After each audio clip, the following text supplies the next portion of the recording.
لا نبي ورسول بعده أما بعد. قال الله تعالى في كتابه الكريم: أعوذ بالله من الشيطان الرجيم. بسم الله الرحمن الرحيم. يا أيها الذين آمنوا هل أدلكم على تجارة تنجيكم من عذاب أليم. وقال النبي صلى الله عليه وسلم: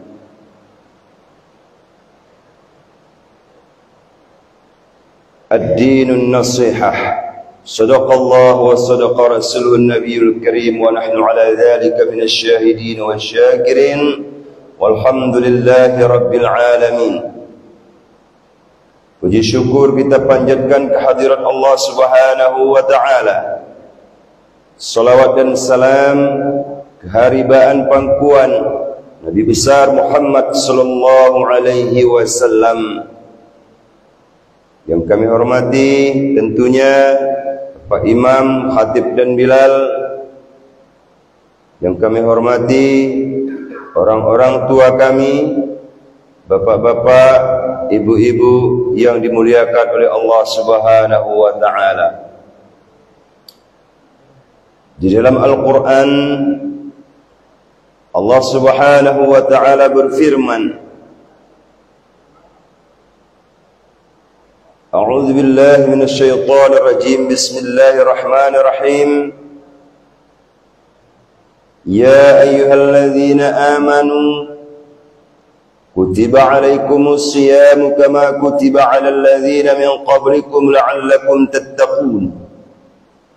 Wahai orang-orang yang beriman, diwajibkan kepada kamu akan berpuasa sebagaimana diwajibkan puasa itu terhadap umat-umat terdahulu. Mudah-mudahan kamu menjadi orang-orang yang bertakwa. Bapak-bapak dan ibu-ibu yang dimuliakan oleh Allah Subhanahu wa taala, pada pagi hari ini sebenarnya kami bingung, Pak, mau buat judul apa. Tentu kalau kita bahas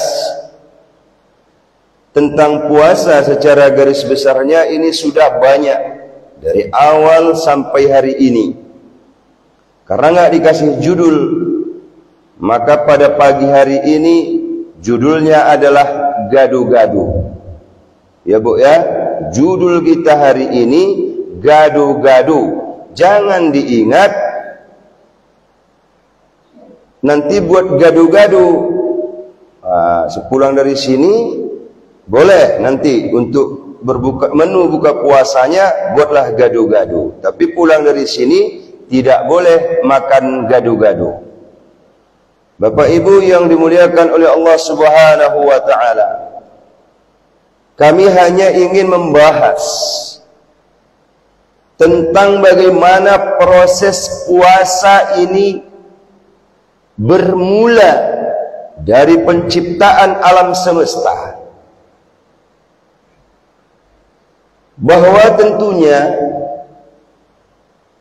kalau kita runut atau kita perhatikan firman Allah yang barusan kita bacakan tadi, wahai orang yang beriman, diwajibkan kepada kamu akan puasa sebagaimana puasa itu diwajibkan terhadap umat-umat terdahulu. Maka kita membahas kisahnya itu bagaimana sehingga terjadilah puasa kita sesuai dengan puasanya Nabi Muhammad sallallahu alaihi wasallam. Dahulu, kapan? Dulu. Tatkala Nabi Adam alaihissalam dikeluarkan dari alam surga, maka bentuk tubuhnya berubah menjadi hitam, ireng, Bu. Hitam mulai dari rambut sampai ke kaki. Kalau sekarang yang hitam cuma rambut, tapi ada juga yang sudah putih. Maka yang awalnya penciptaan Adam itu sempurna, tatkala dikeluarkan, ya berubah pula jadi hitam. Maka di dalam riwayat setelah 40 tahun berpisah antara Nabi Adam dengan Siti Hawa, mereka bertemu di Mekah di Jabal Rahmah. Kedua-duanya saling tak kenal. Karena kalau dulu di surga itu ganteng-ganteng dan cantik-cantik. Habis sudah 40 tahun, satu di India, satu lagi di Jazirah Arab. Maka harus saling kenal mengenal dulu. Bertemunya dua insan di Jabal Rahmah dalam keadaan hitam.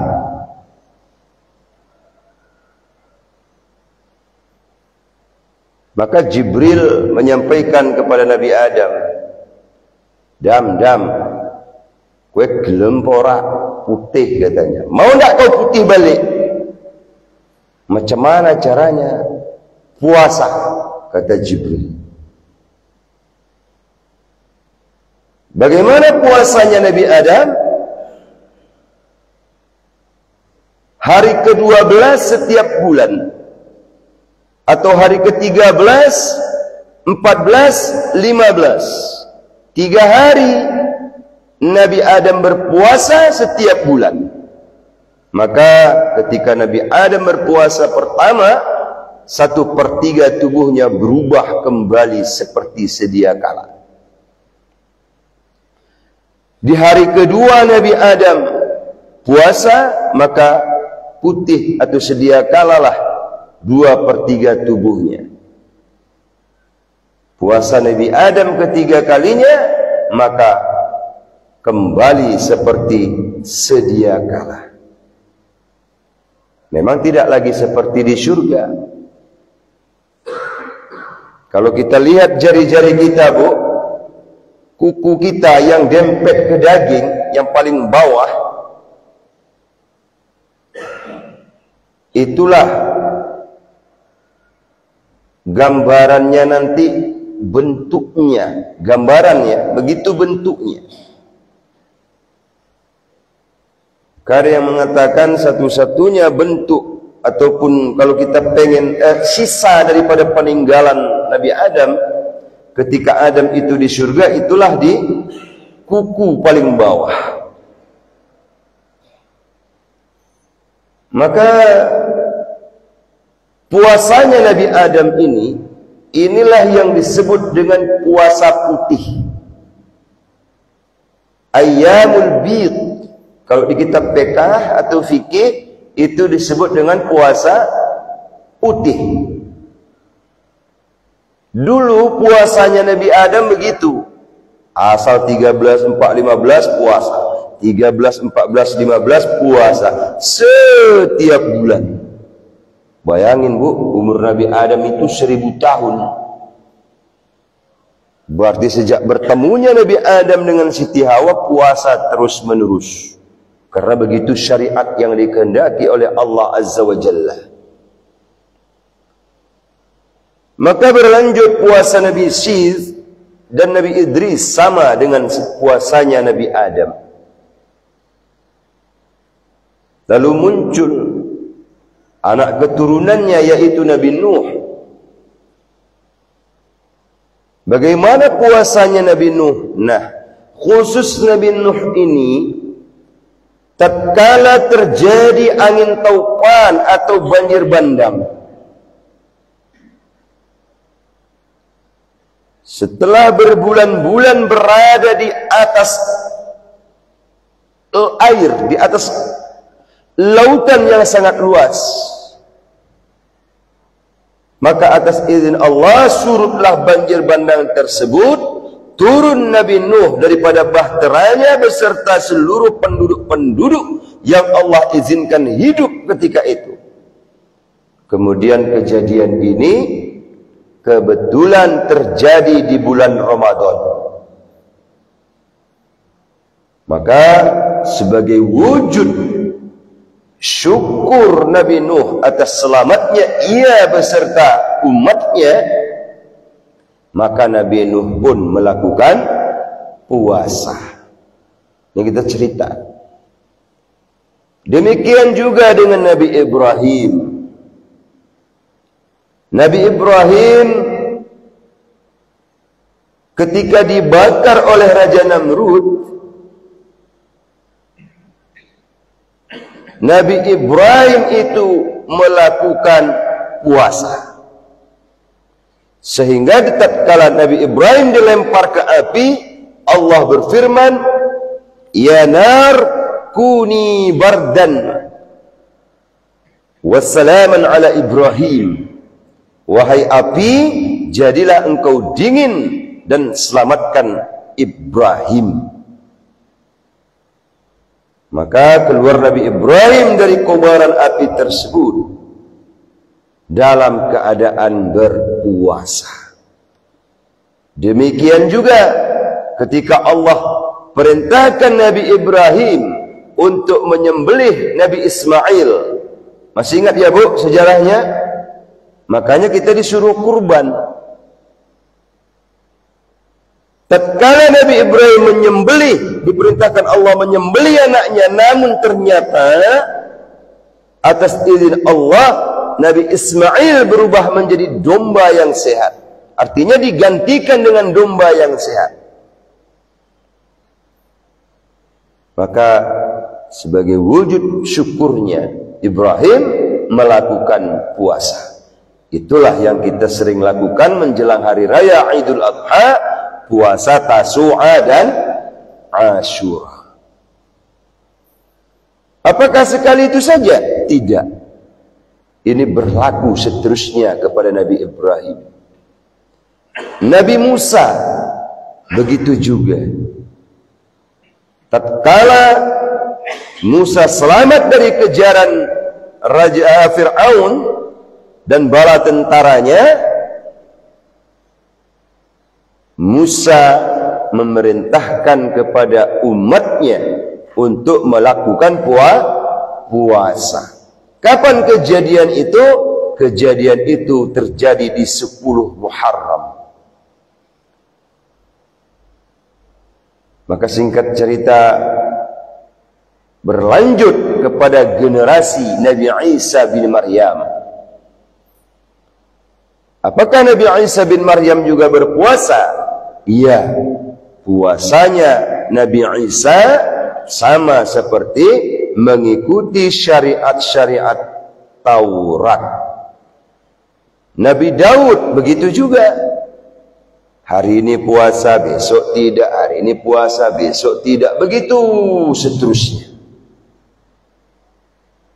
Ini menggambarkan bahwa puasa ini adalah salah satu ibadah yang paling tua di alam semesta ini.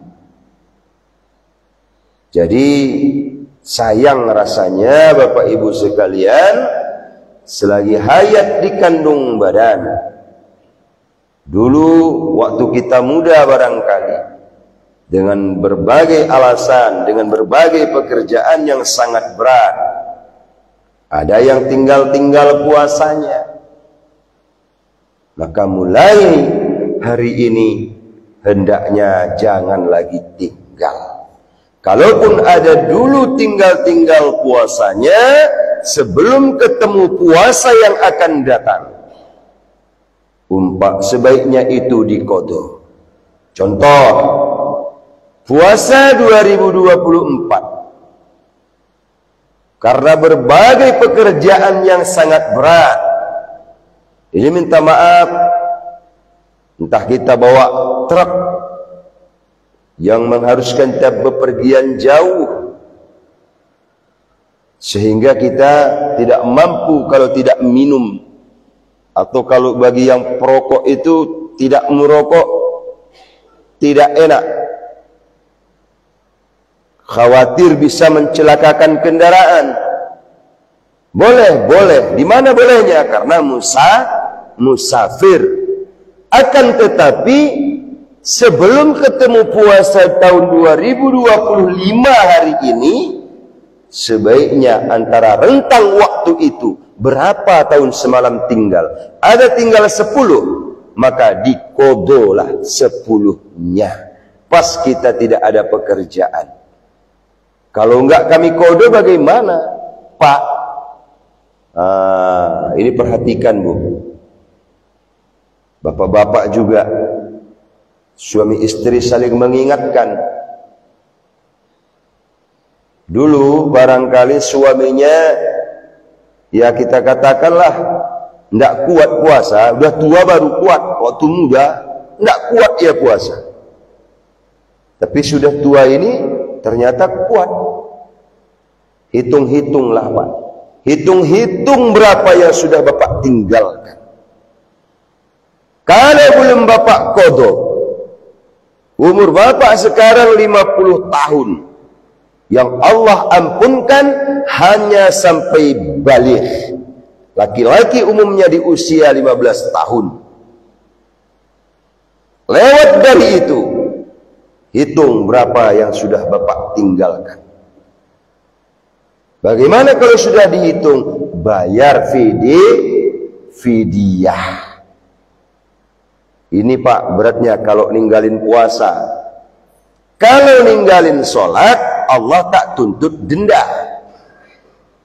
Tapi kalau puasa, Allah tuntut denda. Sudah disuruh qada, denda lagi. Kalau kita tidak lakukan, kita khawatir sia-sia belakalah amalan-amalan yang banyak yang telah Bapak Ibu lakukan. Hanya karena ninggalin puasa, nanti pahala-pahala itu digerus atau dikurangi, sehingga menyulitkan kita untuk melewati titian siratal mustaqim. Ma'asyiral muslimin wal muslimat rahimakumullah.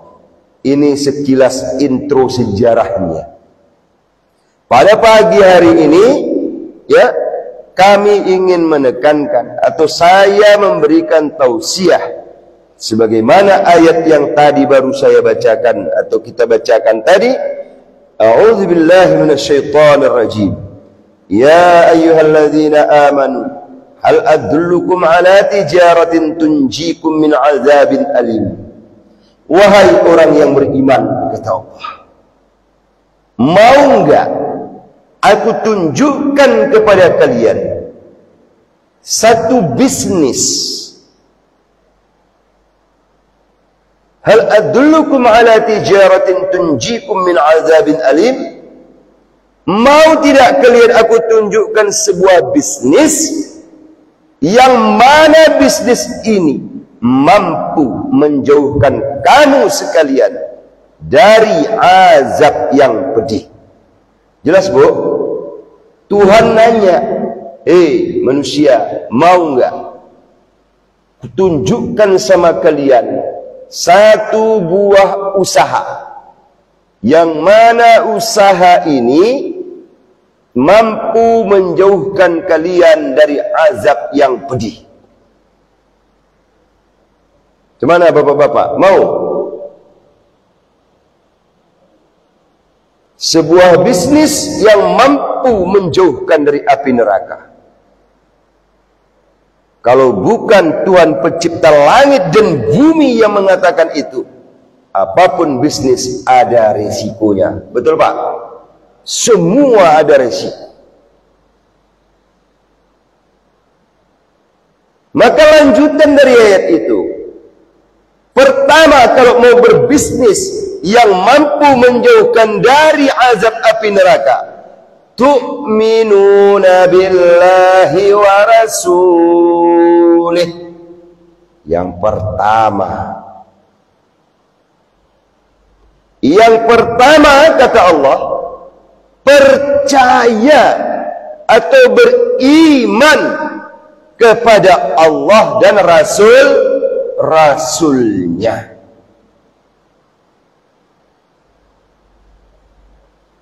Bagaimana ukuran orang awam atau seperti kita ini disebut percaya kepada Allah dan Rasulnya? Bisa rupanya saya percaya sama Allah dan Rasul, cukupkah begitu? Tidak. Ada takaran, ada ukuran. Bagi orang-orang seperti kita ini sudah disebut beriman kepada Allah dan Rasulnya. Bagaimana ukurannya? Yang pertama, mengetahui sifat-sifat yang wajib bagi Allah. Ayo Bu, saya tanya ini. Berapa sifat-sifat yang wajib bagi Allah? Berapa? 20. Itu harus dihafal, Bu. Ketika ditanya, sebutkan sifat yang wajib bagi Allah.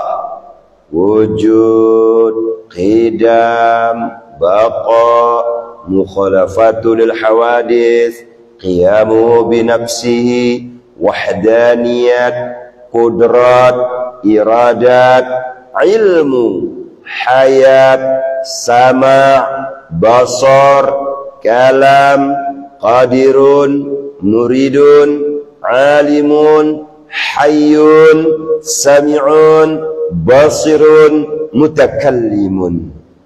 Bapak-bapak hafal enggak ini? Ini ukuran, bukan sekedar kata-kata. Kalaulah sifat yang wajib bagi Allah saja kita tidak tahu, ya bagaimana? Ini ditanya, ini ibarat kita sekolah. Ibarat kita sekolah, ada embel-embel di ujung gelar kita itu sarjana hukum Islam. Ini umpama. Terus ditanya, Bapak S1 hukum Islam? Iya. Bagaimana Pak dulu? Di mana Bapak dulu kuliah? Ya bisa aja dijawab. Mau di mana bebas. Tapi ketika ditanya, kalau memang Bapak dulu pernah kuliah, Bapak tahu gak itu apa tridharma perguruan tinggi? Wah, enggak tahu dia, ketahuan. Ketahuan kalau palsu gitu loh. Ini pun begitu. Bapak beriman kepada Allah. Iya, beriman. Apa ukuran Bapak beriman kepada Allah? Ya pokoknya beriman. Ya enggak boleh lah. Itu yang pertama. Beriman kepada Allah dan Rasulnya. Takaran atau ukuran itu paling tidak mengetahui sifat yang wajib bagi Rasul. Apa? Siddiq, amanah, tabligh, fatonah. Ini sudah jarang Pak dibaca atau dikaji. Di mana-mana pengajian yang seperti ini sudah mulai dilupakan oleh umat Islam. Karena sibuk pada mengkaji hal-hal duniawi. Padahal dasar mengenal awaluddin, dasar atau awal mengenal agama ini adalah ma'rifatullah, mengenal Allah. Nah, itu dia. Kalau mau bisnis, kata Allah, itu yang pertama. Beriman kepada Allah dan Rasul. Kemudian yang kedua, wa tujahiduna fi sabilillahi bi amwalikum wa anfusikum. Yang kedua adalah bersungguh-sungguh atau berjihad di jalan Allah bi amwalikum, dengan harta-hartamu. Ini yang terendah. Jihad terendah itu adalah menginfakkan sebagian harta. Ini yang terendah, Bu. Kalau di Palestina itu sudah level tertinggi. Wa anfusikum, dan menginfakkan atau berjihad di jalan Allah dengan nyawa. Jadi kadang-kadang kita prihatin, Pak. Kita tengok berita-berita di orang di Palestina sana. Kasihan, sedih. Benar memang. Siapa yang tidak kasihan? Tidak sempat minum, ditembak. Tidak sempat berjalan, diracun udara. Tapi kalau sekilas kita perhatikan dengan ayat ini, jihad mereka berada di level tertinggi. Ya pinomat kita yang paling rendah. Wa tujahiduna fi sabilillahi bi amwalikum. Berjihadlah kamu di jalan Allah dengan harta. Ini kadang-kadang miris memang. Miris kita.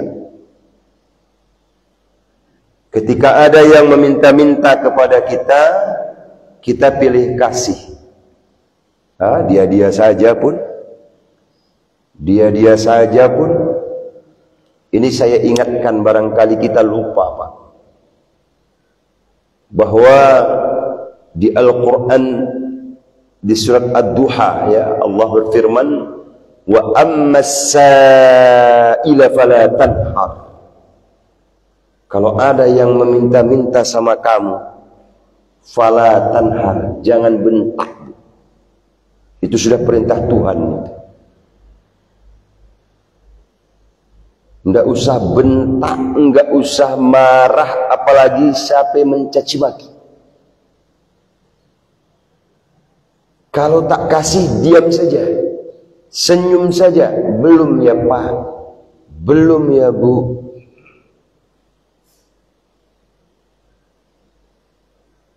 Jadi kadang-kadang kita lihat diberi, bukan kita beri, tapi kita cakapi pula dia di belakang. Ini bukan ajaran agama ini. Allah tadi sudah berikan reward. Kalau mau bisnis yang nggak mau kena api neraka, sebenarnya ini. Ya, pertama tadi apa? Beriman kepada Allah. Kedua, jihad dengan harta, ini yang terendah. Wa anfusikum, dan nyawa. Apalagi lagi ini bulan puasa. Bulan puasa Ramadan. Salah satu, Bu, ya, yang sering dilupakan oleh umat Islam menjelang bulan puasa adalah tidak menyiapkan harta, tidak menyiapkan bekal selama bulan puasa. Padahal salah satu yang perlu dipersiapkan di samping mental dan fisik, 11 bulan kita mencari, hanya ada 1 bulan ini persiapan untuk ngeluarin harta. Kenapa hanya di bulan Ramadan? Karena hanya di bulan Ramadanlah yang tidak bisa diukur. Satu diberi, berapa ganjarannya? Nggak ada bisa yang jawab. Kalau di hari-hari lain kasih 1, imbalannya 10. Yang dari 10 keluar menjadi 7. Maka bisa menjadi 70, bisa menjadi 700, bisa menjadi 7 juta. Atau 7 miliar. Artinya masih disebut dengan angka. Tapi di bulan puasa tidak ada yang bisa, tidak ada ukurannya. Zalikum khairul lakum in kuntum ta'lamun, kata Tuhan. Yang itu artinya beriman kepada Allah dan Rasulnya, bersungguh-sungguh di jalan Allah dengan harta dan nyawa, khairul lakum, terbaik buat kamu. In kuntum ta'lamun, andai saja, kata Tuhan, engkau mengetahui, andai saja dibuka rahasianya oleh Allah, Beriman kepada Allah bagaimana, beriman kepada Rasul bagaimana, jihad dengan harta bagaimana, jihad dengan nyawa bagaimana. Padahal itulah yang terbaik, yang tidak ada lagi tawar-menawarnya. Apa rewardnya kalau sudah kita beriman kepada Allah, sudah berjihad dengan harta dan nyawa? Yaghfir lakum dzunubakum. Pertama, Allah ampuni dosa-dosamu. Ini yang pertama, Bu. Yaghfir lakum dzunubakum. Allah ampuni dosa-dosa kamu. Wa yudkhilkum jannatin tajri min tahtiha al-anhar. Dan Allah masukkan kamu ke dalam surga-surga yang di bawahnya mengalir sungai-sungai nan indah. Wa masakin thayyibatan, dan diberikan tempat terbaik. Wa masakin thayyibatan fi jannati 'adn, diberikan tempat-tempat yang terbaik di surga Aden. Dzalikal fawzul azim, itulah keuntungan bisnis yang terbesar. Singkat cerita Bapak Ibu yang muliakan oleh Allah Subhanahu wa taala, melalui momentum di Ramadan kali ini, ya, kita ataupun kami mengingatkan kepada kita semua supaya kembalilah mempelajari bagaimana seluk-beluk kita mengenal kepada Allah, kepada Rasul, menginfakkan sebagian harta kita. Kalau nyawa belum, kecuali nanti kita perang, ya, kecuali kita perang dunia ketiga. Tapi mudah-mudahan tidak usah dulu. Tapi kalaupun perang ya harus siap-siap juga. Wa anfusikum, nyawa-nyawalah. Jelas Bu? Banyak-banyak bersedekah Bu. Ini di bulan puasa. Nggak usah pakai nama. Nanti Bunjalan Kotak Amal, masukkan aja di situ agak 10 lembar warna merah. Ini, ya. Nggak usah tawar-tawar lagi. Lihat apa yang terjadi ketika sudah ikhlas. Banyak yang melakukan hal-hal yang seperti ini. Demikian barangkali yang dapat kami sampaikan pada kajian pertama kita di bulan puasa Ramadan 1446 Hijriah ini. Barangkali ada yang ingin kita diskusikan, kami persilahkan. Silakan Bapak Ibu.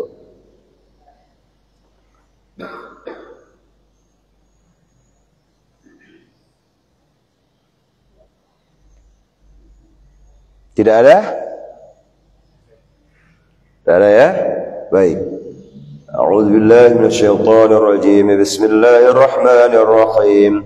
Alhamdulillahi rabbil alamin, wassalatu wassalamu ala asyrafil anbiya'i wal mursalin wa ala alihi wa sahbihi ajma'in. Allahumma inna nas'aluka taubata wa dawamaha wa na'udzu bika minal ma'siyati wa asbabiha. Allahumma inna nas'aluka imanan daima wa nas'aluka imanan kamila wa nas'aluka imanan mutaqabbila wa nas'aluka quluban khashi'a wa nas'aluka awladan wa a'malan salihah wa nas'aluka rizqan wasi'an halalan tayyiban mubarakan ya rabbal alamin. ربنا آتنا في الدنيا حسنة وفي الآخرة حسنة وقنا عذاب النار والحمد لله رب العالمين. Demikian kajian kita pada pagi hari ini. Mudah-mudahan memberi manfaat kepada kita semua dan bisa kita amalkan sehingga kita menjadi hamba-hamba Allah yang terpilih. Amin amin ya rabbal alamin. Kepada Allah kita mohon ampun, sesama kita hendaknya saling memaafkan. Hadanallahu wa iyyakum ajma'in. Wassalamualaikum warahmatullahi wabarakatuh. Sallallahu ala Sayyidina Muhammad sallallahu alaihi wasallam wa ala ali Sayyidina Muhammad wa ala ashabil kiram. Allahumma salli wa sallim wa barik alaihi.